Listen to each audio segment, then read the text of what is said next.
அனைவருக்கும் வணக்கம். நான் முனைவர் சி மகேஸ்வரி. நான் இப்போது பார்க்க போகிற பாட்டு, நம்ம இப்போ பார்க்க போகிறது நற்றிணை. நற்றிணையில் ஒரு பாட்டு பார்க்க போகிறோம். முதல்ல அதுக்கு முன்னாடி நற்றிணைனா என்ன அப்படின்னு நாம் பார்த்துடலாம். சங்க புலவர்கள் தம் உணர்ச்சிகளை உதிரி பாடல்களாக எழுதினர். வெவ்வேறு சூழல்கள் பல்வேறு புலவர்கள் பாடிய தன்னுணர்ச்சி பாக்கடி தொகுப்பே 8 தொகை நூல்கள். இப்பாடல்களில் பண்டைய கால மக்களின் வாழ்க்கை முறையும் அவர்கள் போற்றிய விழுமியங்களும் பாடுபொருள்களாக உள்ளன. அவற்றை இளம் தலைமுறையினர் அறிந்து கொள்ள வேண்டி நற்றிணை பாடல்கள் பாடப்பட்டுள்ளது. நற்றிணை அப்படின்னா 8 தொகை நூல்களில் முதலாவதாக வைத்து போற்றக்கூடியது. நற்றிணை நல்ல குறுந்தொகை, ஐங்குறுநூறு, ஒத்த பதிற்றுப்பத்து, ஓங்கு பரிபாடல், கற்றறிந்த அறியத்தும் கலியோடு அகம்புறம் என்று இத்திரத்து 8 தொகை அப்படின்னு சொல்லுவாங்க.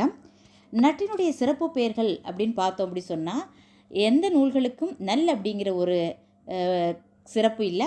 நற்றிணைக்கு மட்டும்தான் நல்ல திணை அப்படின்னு சொல்லி நற்றிணை அப்படின்னு சொல்லுவாங்க. இது அகப்பொருள் ஒழுக்கத்தை சொல்லக்கூடியது. இதனுடைய பாடல் எண்ணிக்கை பார்த்தோம்னா 400 பாடல்கள், அதோட ஒன்று கடவுள் வாழ்த்து பாடல்களோடு சேர்ந்து 401 பாடல்கள் இருக்குது. இது எந்த வகைப்பா அப்படின்னு சொன்னால் ஆசிரியப்பா. அடியளவு பார்த்தோம் அப்படி சொன்னால் 9 அடி சிற்றலையும் 12 அடி பேரலையும் உடையது. கடவுள் வாழ்த்து பாடலில் திருமாலை பற்றி பாடியிருக்கிறாங்க.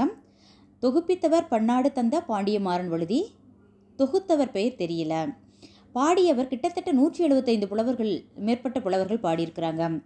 நற்றினுடைய சிறப்பு பெயர் என்ன அப்படின்னு பார்த்தோன்னா நற்றிணை 400 அப்படின்னும் இதை அழைப்பாங்க. இது தூதினுடைய வழிகாட்டி அப்படின்னு சொல்லுவாங்க.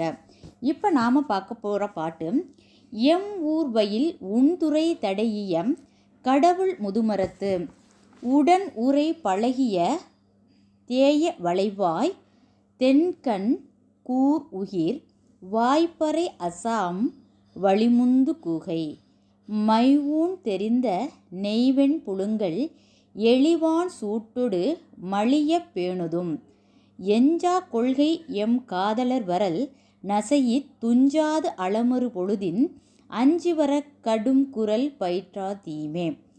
பெருந்தேவனார் அப்படிங்கிறவர் பாடியிருக்கிறாங்க. இப்போ இந்த பாட்டில் என்ன சொல்ல வர்றாங்க அப்படின்னு சொன்னால், எங்களுடைய ஊரானது மிகவும் பழமையான ஊர். இந்த பழமையான ஊரில் நுழைவாயிலுக்குள்ளே நுழையும் பொழுது ஒரு குடிதண்ணீர் ஊரணி இருக்குது அப்படின்னு தோழி சொல்கிறான். இந்த பாட்டு எதை கருத்தை சொல்ல வருது அப்படின்னு சொன்னால், இரவு நேரத்தில் தலைவன் தலைவியை பார்க்கறதுக்காக வர்றான். அப்போ நேரக்கூடிய இடையூறுகளை பற்றி தோழி சொல்கிறான். இதில் சொல்லக்கூடிய இடையூறு என்ன அப்படின்னு பார்த்தோன்னா, அந்த ஊரில் இருக்கக்கூடிய ஒரு பழமையான மரத்தில் ஒரு கூகை இருக்குது. அந்த கூகை இரவு நேரத்தில் அச்சம் ஊட்டக்கூடிய வகையில் சத்தம் கொடுக்கறதுனால தலைவன் பயந்துக்கிறான். அதோட அந்த கூகை கத்துறதுனால அவ்வூரில் இருக்கக்கூடிய மக்கள் கண் விழிச்சுக்குவாங்க.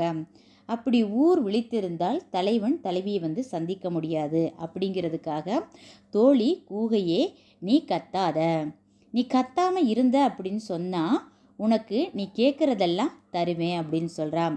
அதற்கு முன்னாடி அந்த கூகை எப்படி இருக்குது அப்படிங்கிறதையும் சொல்கிறாங்க. அப்படியே நல்ல வளைந்த வாயுடையதாக இருக்குது.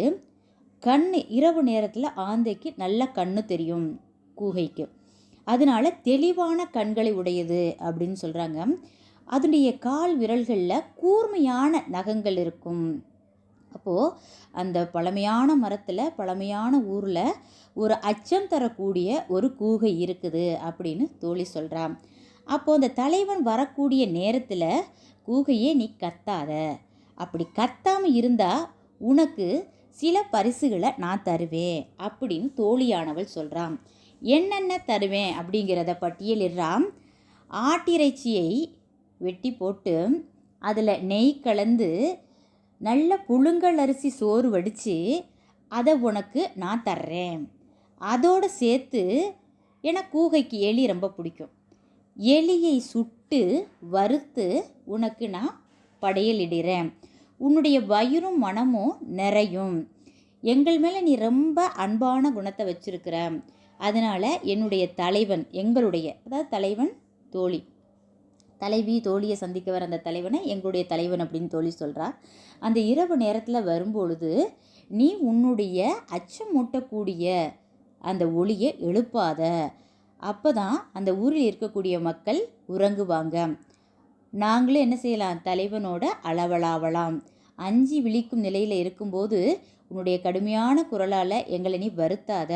அதனால் கூகையே, உனக்கு வேண்டிய எல்லாத்தையும் நான் தர்றேன்.